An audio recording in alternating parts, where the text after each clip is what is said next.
The lights across Tel Aviv didn't just flicker and die. They vanished in an instant, plunging one of the most technologically advanced cities in the Middle East into absolute darkness. But this wasn't a power outage. This wasn't a technical malfunction. This was something far more terrifying. North Korea has just armed Iran with electromagnetic pulse missiles, and in one devastating demonstration, Iran proved it can shut down Israel's entire electrical grid without firing a single conventional weapon. While panicked Israeli officials scrambled in the dark and Washington erupted into emergency crisis meetings, Iranian commanders calmly demonstrated a capability that changes everything we thought we knew about modern warfare. 300 miles above Israeli territory, a single missile detonated. The Hwasong-17 variant, modified specifically for EMP deployment, released an electromagnetic pulse that fried circuits across a radius of 400 kilometers. Air traffic control systems went dark.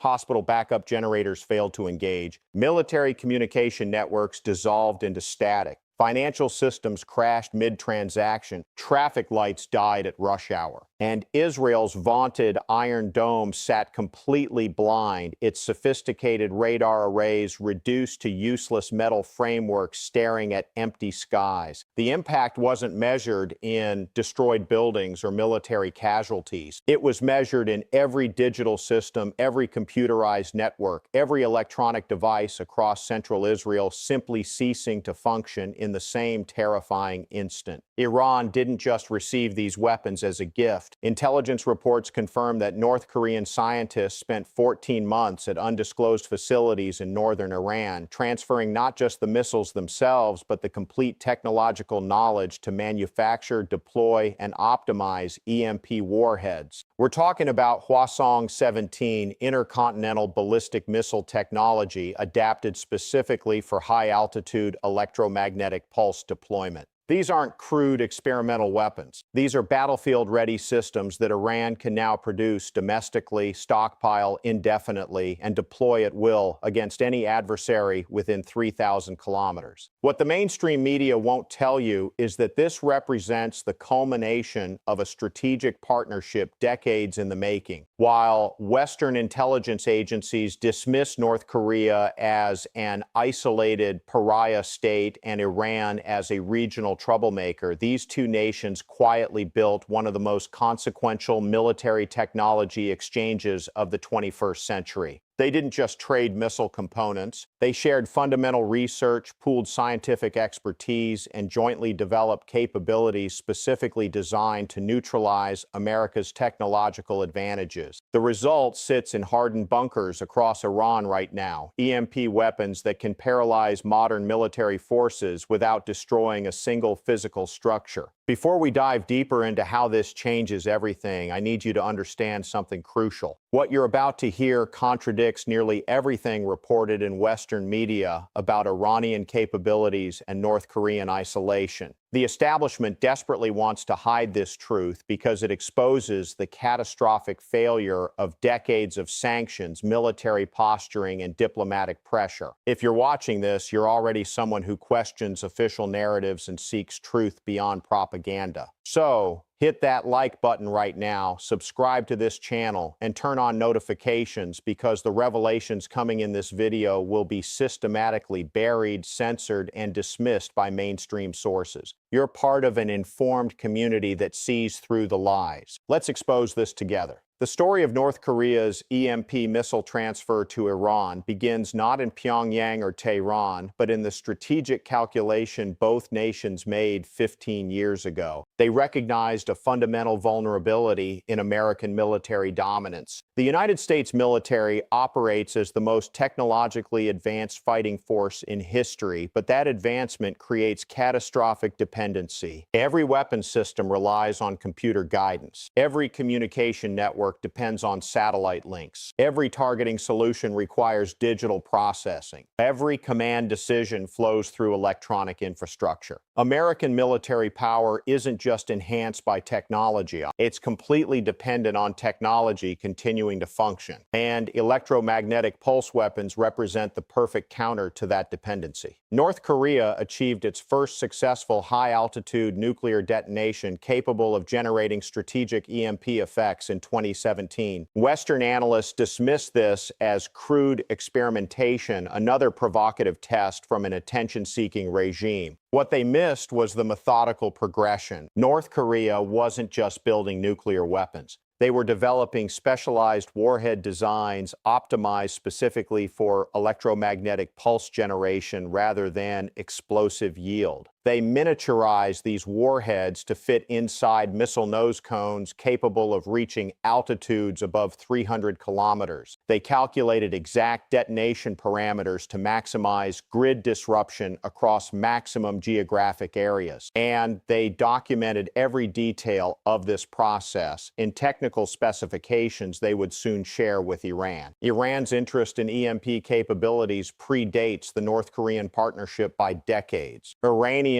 military strategists recognized early that conventional military confrontation with the United States represented a losing proposition. America possessed overwhelming firepower, technological superiority, and force projection capabilities Iran could never match through traditional military development. But EMP weapons offered something revolutionary, asymmetric capability that turned American technological advantage into terminal vulnerability. One successful EMP strike could accomplish what thousands of conventional missiles could never achieve. It could paralyze American carrier groups, blind surveillance systems, disable communication networks, and create chaos that no amount of military spending could prevent. The technical specifications of these North Korean EMP missiles reveal sophisticated engineering specifically designed for strategic effect. The Hwasong-17 variant modified for EMP deployment carries a warhead weighing approximately 800 kilograms. This warhead contains specialized nuclear material optimized for gamma ray production rather than blast yield. When detonated at altitudes between 300 and 400 kilometers, the gamma radiation interacts with atmospheric particles to generate an electromagnetic pulse propagating across line-of-sight distances. For a detonation at 350 kilometers altitude, this creates disruption across a radius of 400 to 500 kilometers, enough to cover all of Israel from a single detonation point over central territory. But here's where the strategic genius becomes apparent. Iran didn't just receive finished missiles requiring North Korean maintenance and support. They received complete technological transfer, including manufacturing specifications, component sourcing alternatives, quality control procedures, and operational deployment protocols. North Korean scientists worked alongside Iranian engineers at facilities near Parchin and Fordow, teaching them not just how to assemble these systems, but how to understand the underlying physics, troubleshoot manufacturing challenges, and continuously improve the technology. Iran can now produce these EMP missiles entirely domestically using indigenous materials and manufacturing capabilities. Western sanctions cannot prevent production of weapons Iran already knows how to build with resources it already possesses. The economic dimension of this capability transfer deserves examination because it exposes another aspect of strategic asymmetry.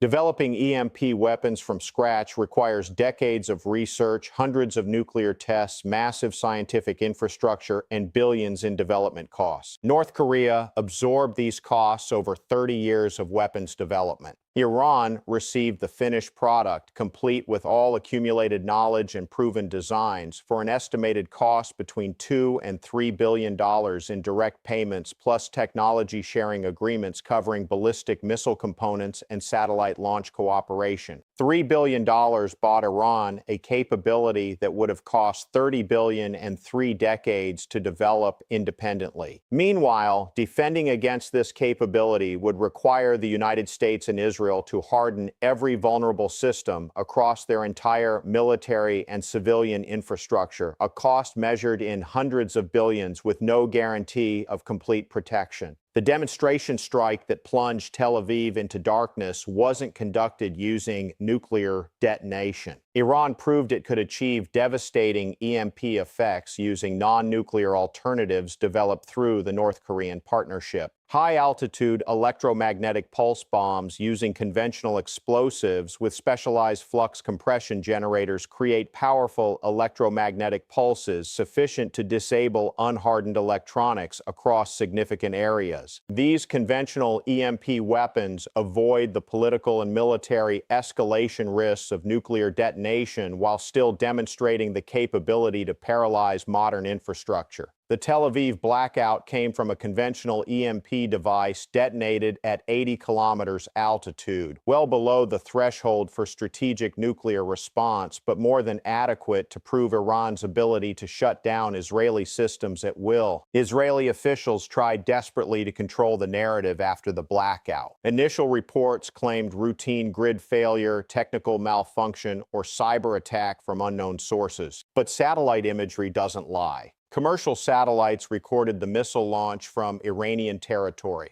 They tracked its trajectory to detonation altitude. They captured the precise moment the electromagnetic pulse propagated across Israeli airspace, and they documented the simultaneous failure of electronic systems across the entire affected region. Within 72 hours, independent analysts had reconstructed the entire event, exposing official Israeli denials as transparent lies designed to conceal their utter vulnerability to Iranian EMP capabilities. The Pentagon's response revealed even more panic than Israel's denials. Emergency meetings convened involving the Joint Chiefs of Staff, National Security Council, Department of Homeland Security, and representatives from every major defense contractor.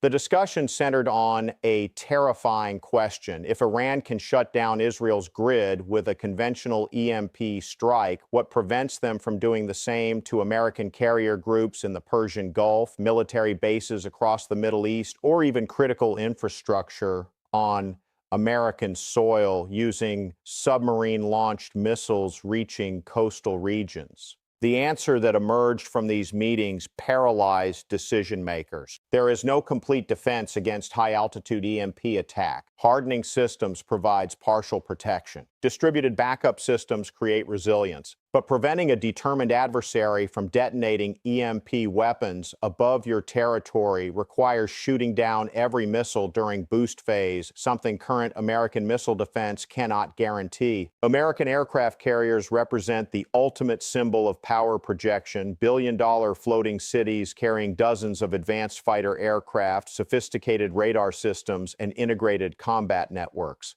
But every system on these carriers depends on functioning electronics. The Aegis combat system, the primary defensive network protecting carrier groups, operates through interconnected computer systems processing radar data, coordinating defensive responses, and managing weapons deployment. A high-altitude EMP detonation above a carrier group would crash these systems simultaneously. Defensive missiles couldn't launch. Radar screens would die. Communication networks would fail. The carrier group wouldn't sink, but it would sit completely helpless, a multi-billion-dollar collection of blind metal unable to defend itself, launch aircraft, or coordinate responses. And Iran now possesses the capability to create exactly this scenario whenever it chooses. But the real genius of Iran's EMP strategy extends far beyond single tactical strikes. Iranian military planners envision EMP weapons as the opening move in a comprehensive approach to regional conflict.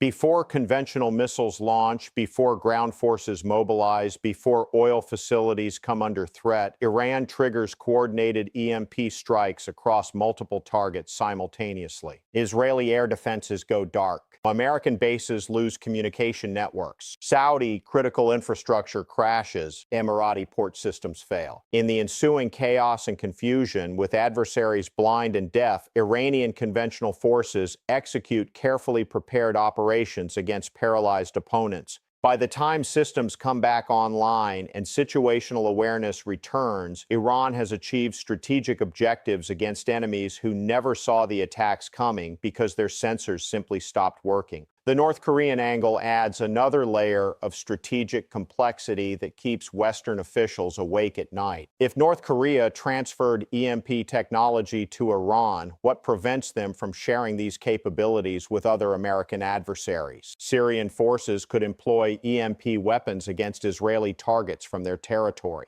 Hezbollah might receive man-portable EMP devices for tactical use against Israeli military installations. Houthi forces in Yemen could target Saudi oil infrastructure with EMP strikes, disrupting global energy markets. Venezuelan or Cuban forces could theoretically acquire EMP capabilities, threatening American interests in the Western Hemisphere. The proliferation potential transforms EMP weapons from a specific Iranian capability into a broader challenge to American military dominance across multiple regions simultaneously. The economic warfare implications deserve equal consideration alongside military applications. Modern economies depend entirely on functioning electrical grids and electronic financial systems. A successful EMP strike against major financial centers would crash stock markets, halt banking operations, disable payment processing systems, and create economic chaos extending far beyond the immediate physical damage. Iran demonstrated this potential in miniature with the Tel Aviv blackout. Financial transactions worth billions of dollars simply vanished mid-processing. Banks couldn't access customer accounts. ATMs stopped dispensing cash. Credit card systems went offline. In a city that prides itself as a high-tech innovation hub, people suddenly couldn't buy groceries because electronic payment systems had ceased to exist. Scale that scenario to an entire nation, extend the blackout to weeks instead of hours, and the economic devastation exceeds any conventional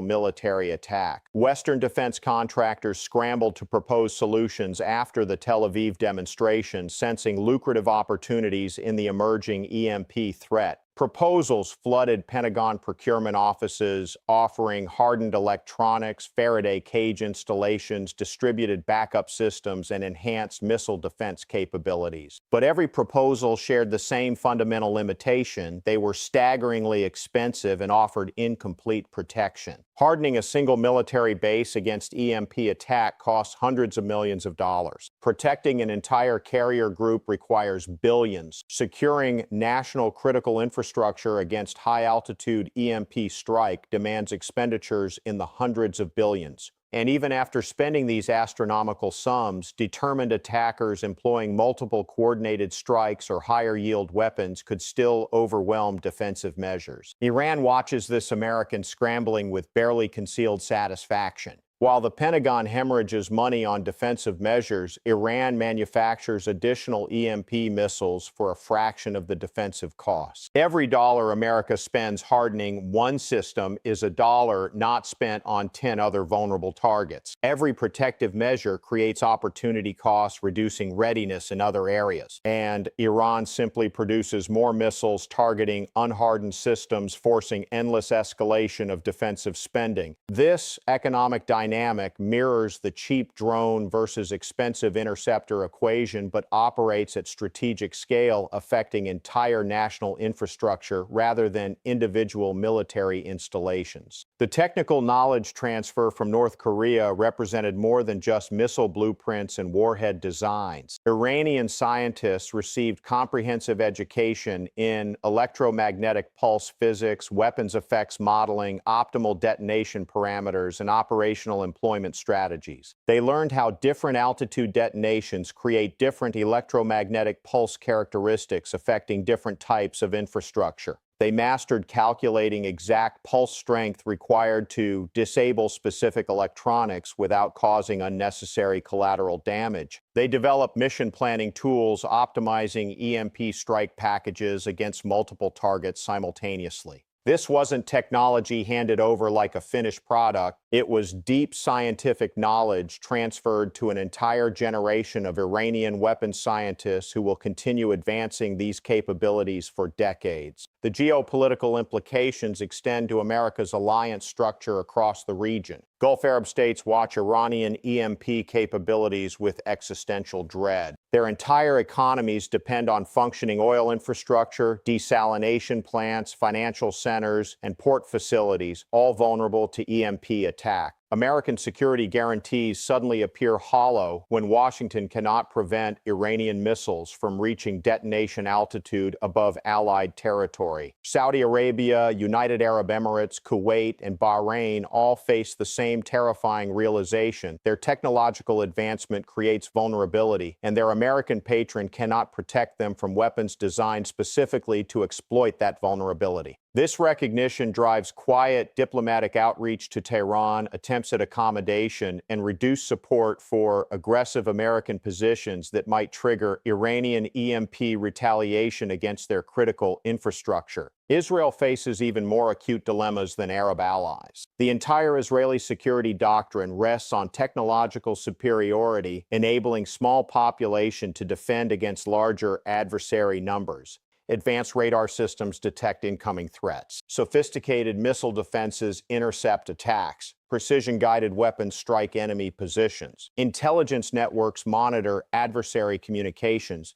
But all of these capabilities evaporate the instant an EMP pulse crashes the electronic systems enabling them. Israel suddenly confronts fighting wars without the technological advantages that made victory possible. Israeli military planners run simulation after simulation, searching for strategies that work when Iron Dome sits blind, when aircraft cannot coordinate with ground forces, when intelligence networks cannot communicate warnings. Every simulation produces the same conclusion. Without functioning electronics, Israeli military advantages disappear and the strategic situation deteriorates catastrophically. American strategic planning suffers similar paralysis. Every wargame modeling major Middle East conflict now begins with Iranian EMP strikes, creating chaos before conventional combat commences. American forces arrive in theater to find local allies paralyzed, communications networks crashed, and adversary forces operating inside the decision-making cycle. Restoration timelines stretch from days to weeks depending on damage scope and available resources. But weeks represents geological timescales in modern combat. Wars are won or lost in hours when one side can act and the other side sits blind. American military dominance depended on seeing first, deciding first, acting first. EMP weapons potentially reverse that entire equation,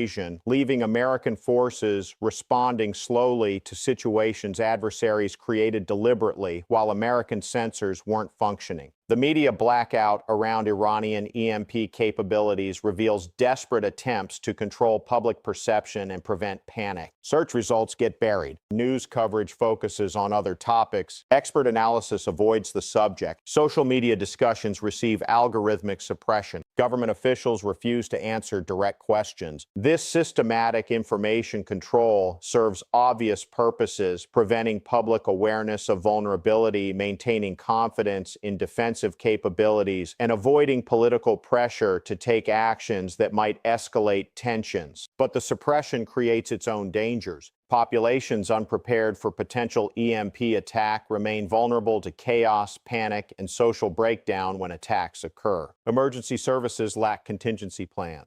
Businesses haven't prepared backup systems. Individuals possess no understanding of how to function during extended blackouts. The information suppression intended to prevent panic actually ensures worse panic when reality forces acknowledgement of capabilities the public was never told existed. The Iranian perspective on these developments deserves consideration because it explains their strategic confidence despite ongoing Western pressure. For 4 decades, Iran endured sanctions, military threats, cyber attacks, covert operations, and diplomatic isolation. They watched adversaries deploy overwhelming military forces to neighboring countries. They saw allies abandoned and enemies rewarded. They experienced constant pressure designed to force submission or provoke regime change, but they never submitted and never collapsed. Instead, they developed asymmetric capabilities, turning adversary strengths into vulnerabilities. EMP weapons represent the culmination of this strategic approach. Affordable weapons that neutralize expensive systems, defense defensive capabilities that negate offensive advantages, and leverage that makes American military power less relevant than American decision-makers care to admit. North Korean motivations merit examination as well. Why transfer such valuable technology to Iran when maintaining monopoly control seemingly offers greater strategic advantage? The answer lies in shared interests and mutual security enhancement. American hostility threatens both nations. Military pressure targets both regimes. Sanctions punish both populations. Diplomatic isolation constrains both governments. Neither nation alone possesses resources to comprehensively challenge American dominance. But together, forcing the United States to defend against coordinated threats across multiple regions, they create strategic dilemmas American planners cannot easily resolve. North Korean EMP capabilities threaten East Asian allies and forward-deployed forces. Iranian EMP capabilities threaten Middle Eastern allies and energy infrastructure. Simultaneous crises in both regions would overwhelm American response capacity and force agonizing resource allocation decisions. The technology transfer wasn't charity. It was strategic investment in mutual deterrence and coordinated resistance to American hegemony. The future implications of Iranian EMP capabilities extend beyond immediate military considerations to fundamental questions about technological civilization's vulnerability. Modern society operates entirely through electronic systems. Power grids, water treatment, food distribution, medical care, financial transactions, communications, every essential service depends on electronics continuing to function. EMP weapons expose the fragility underlying apparent advancement. A single high-altitude detonation could reduce modern cities to pre-industrial functionality within seconds. The recovery timeline for a major EMP attack against developed infrastructure extends to months or years, not days or weeks. Populations unprepared for such scenarios face catastrophic consequences, including starvation, disease, social breakdown, and mass casualties far exceeding any conventional military attack. But Iran doesn't need to actually employ these weapons to achieve strategic objectives. The mere possession of credible EMP capabilities fundamentally alters regional deterrence dynamics. Israel cannot launch major strikes against Iranian nuclear facilities knowing Iran might respond by shutting down Israeli infrastructure indefinitely. American carriers cannot operate aggressively in the Persian Gulf, aware that Iranian EMP missiles could transform them into helpless targets. Saudi Arabia cannot support maximum pressure campaigns knowing their oil facilities might suddenly stop functioning. The weapons achieve deterrent effects simply by existing, constraining adversary options and forcing consideration of catastrophic consequences that previously didn't exist. This represents strategic success without firing a single shot, precisely the kind of asymmetric advantage Iran has pursued for decades. The technology will continue advancing regardless of Western preferences or diplomatic efforts. Iranian scientists now possess fundamental knowledge they will continue developing, improving, and adapting. Future EMP weapons will achieve greater range, increased effectiveness, better targeting precision, and reduced physical signatures, making interception more difficult. Miniaturization efforts might produce tactical EMP weapons for use against specific installations rather than strategic systems affecting entire regions. Integration with other capabilities could enable coordinated cyber EMP attacks, combining digital intrusion with electromagnetic disruption for compounded effects. The technological trajectory points toward expanding capabilities that make defense increasingly expensive and increasingly uncertain.